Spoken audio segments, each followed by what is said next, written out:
तो आप सभी को नमस्ते प्रणाम। मैं आप सबका अपना दोस्त विशु राय हाजिर हुआ आज फिर एक विशु वारदात तक के नए एपिसोड के साथ।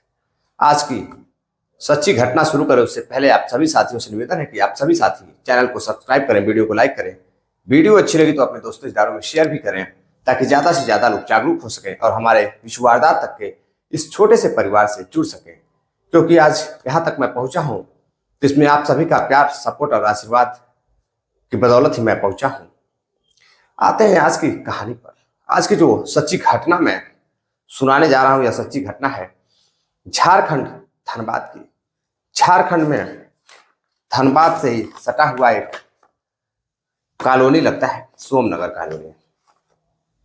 सोमनगर में एक फुटबॉल ग्राउंड लगता है। फुटबॉल ग्राउंड में शाम करीब 7:30 बजे एक व्यक्ति की गोली मारकर हत्या कर दी जाती है। अब पुलिस को सूचना दी जाती है फुटबॉल ग्राउंड में एक व्यक्ति की किसी व्यक्ति ने गोली मारकर हत्या कर दी है। अब पुलिस जैसे ही इस बात को सुनती है फौरन ही अपनी टीम के साथ उस फुटबॉल ग्राउंड पहुंचती है। जब पुलिस फुटबॉल ग्राउंड पहुंचती है तो देखती है कि उस बॉडी के आसपास कई लोग खड़े हैं। सभी लोग उस व्यक्ति को देख रहे थे। व्यक्ति के शरीर से काफी खून निकल रहा था, खून से लथपथ था वह व्यक्ति।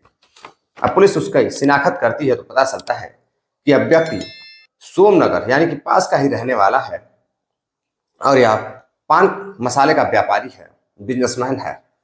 अब उसके घर वालों को पुलिस सूचना देती है तो जैसे ही घर पर उसकी पत्नी रहती है और उसका नौकर यह बात सुनते हैं कि उसकी पति की हत्या कर दी गई है, पत्नी फौरन ही नौकर के साथ रोते हुए, चीखते हुए गाड़ी निकलवाती है और गाड़ी में बैठकर फुटबॉल ग्राउंड पहुंचती है।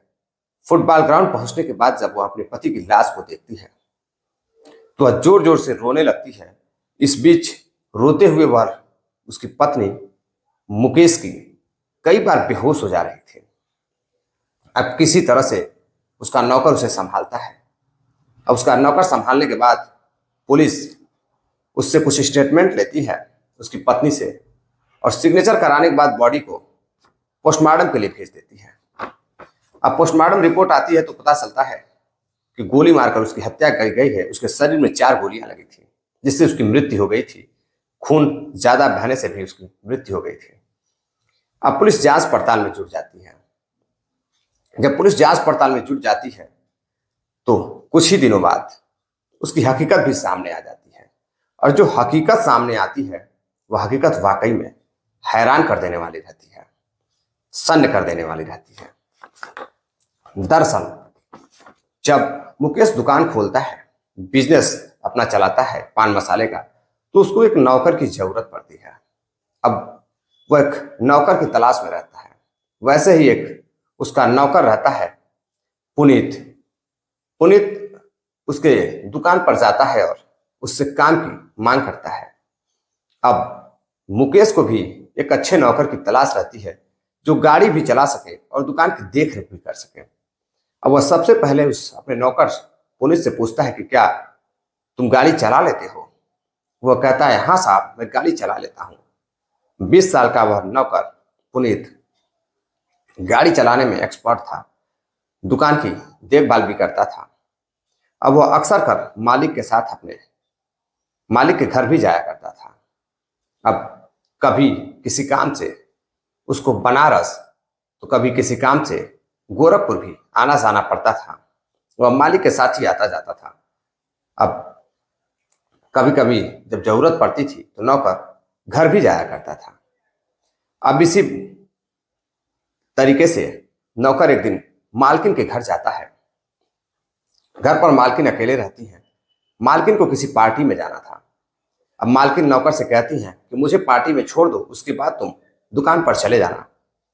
वैसे ही मालकिन सज धज के बाहर निकलती हैं और गाड़ी में बैठती हैं तो नौकर की निगाह मालकिन के ऊपर रहती है।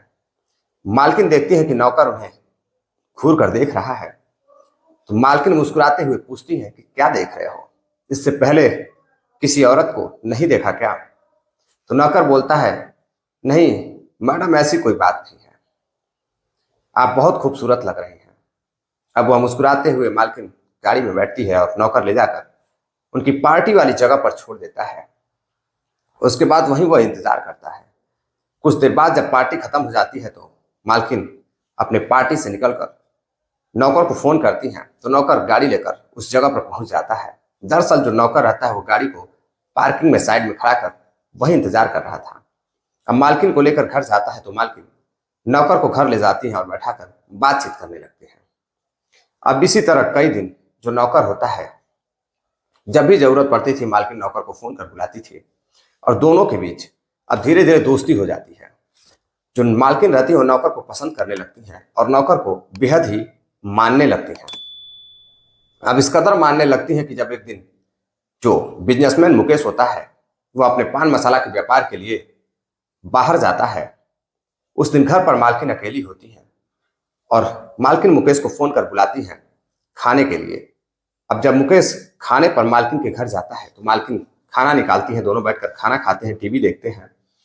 उसके बाद मालकिन कहती है कि आज पुनीत से कहते हैं कि पुनीत आज घर पर मालिक भी नहीं है, आज मैं अकेली रहूंगी और मैं बहुत बोर हो रही हूँ, क्यों ना आज तुम मेरे साथ ही रुक जाओ। अब जो पुनीत रहता है वह रुक जाता है। अब रुकने के बाद जब रात करीब 10 बजते हैं तो दोनों एक दूसरे के साथ बैठकर टीवी देख रहे होते हैं।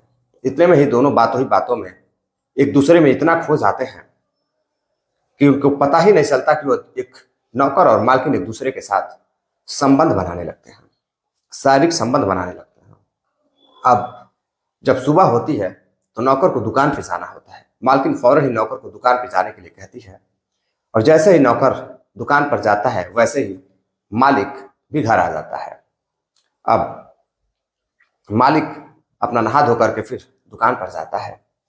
फिर जो मालकिन होती है अब अक्सर कर अपने पति को फोन कर बार बार नौकर को घर भेजने की बात कहती। किसी न किसी काम के बहाने से नौकर घर पर आता था, दोनों मिलते थे और दोनों का मिलना जुलना अब इस कदर आगे बढ़ चुका था कि दोनों एक दूसरे के प्यार में पूरी तरह से खो चुके थे। अब एक दूसरे के साथ रहना पसंद करते थे और जो मालकिन रहती थी वह पति से बहुत ज्यादा खुश नहीं रहती थी, क्योंकि पति उनको समय नहीं देते थे। अक्सर कर बिजनेस के सिलसिले में वह बाहर रहते थे। अब उनको एक नौकर मिल चुका था जिसको वह दिलो जान से चाहती थी।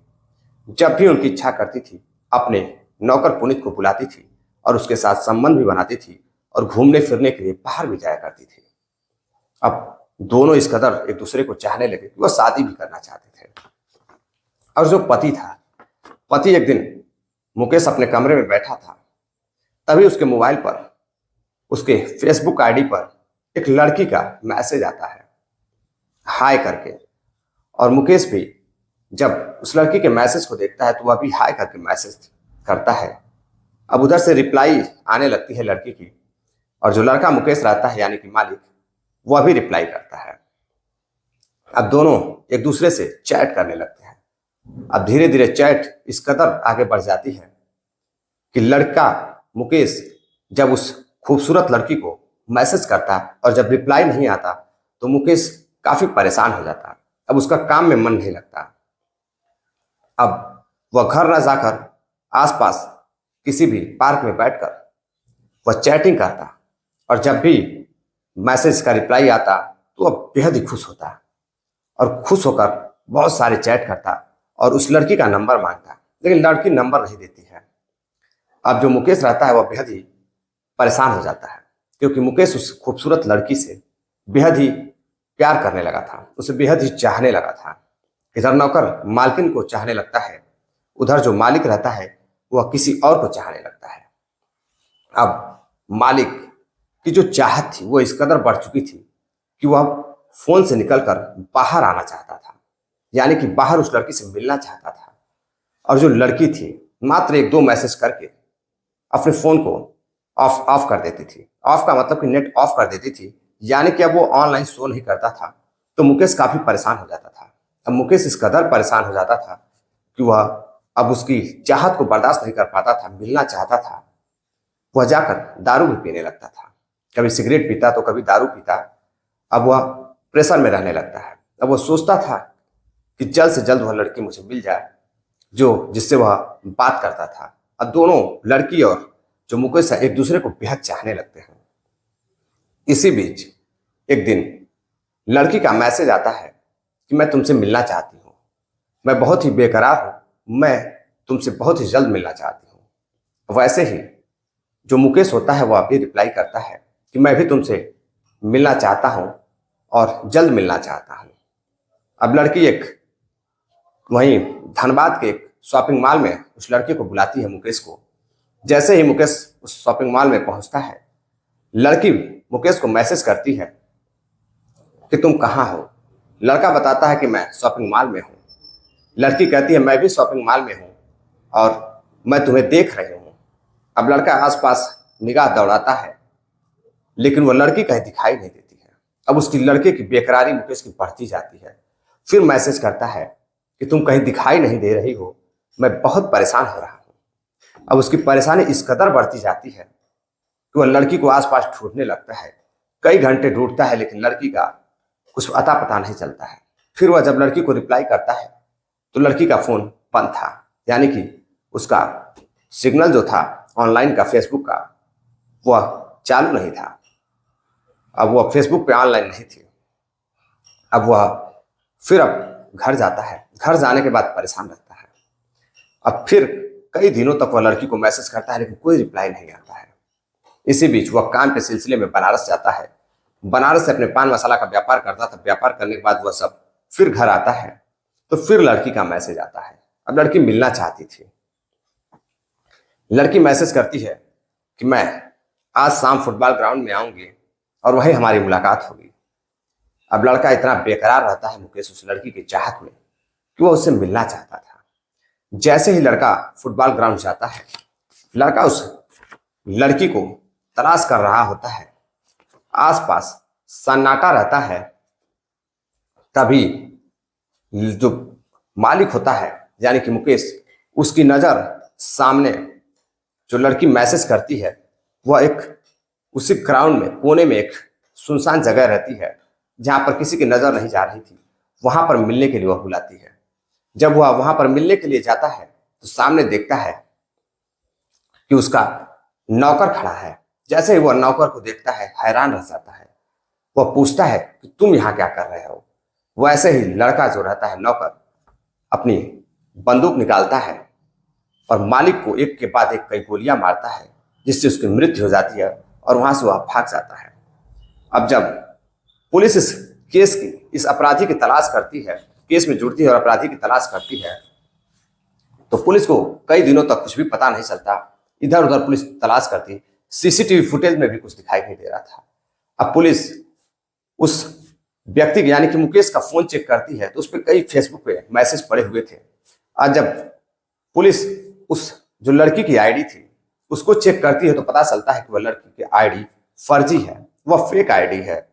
अब उसका जो आईपी एड्रेस रहता है फेसबुक के जरिए, अब पुलिस उसके जांच में लगती है। जब जांच में जुड़ती है तो पता चलता है कि वह किसी और का नहीं, वह आईडी एक फेक आईडी थी और वह उसी के नौकर के द्वारा बनाई गई थी।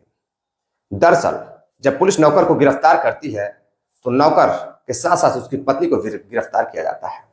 और जब नौकर से पूछताछ की जाती है तो नौकर बताता है कि मैं अपने साहब की पत्नी से बेहद प्यार करने लगा हूं और हम दोनों एक दूसरे को इतना चाहते हैं कि हम दोनों शादी करना चाहते थे, लेकिन बार बार बीच में मालिक यानी कि मुकेश आ जाता था।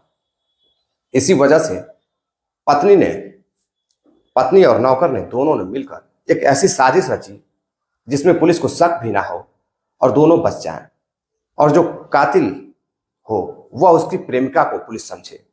लेकिन जो अपराधी रहता है नौकर, बहुत पढ़ा लिखा नहीं रहता है और मालकिन अपने हवस में इतनी मस्त थी कि उसको पुलिस की जानकारी नहीं थी कि पुलिस तह तक जाकर उसको पकड़ लेगी। वह पुलिस से बचने के लिए जाल बिछाते हैं और उस जाल में खुद ही फंस जाते हैं।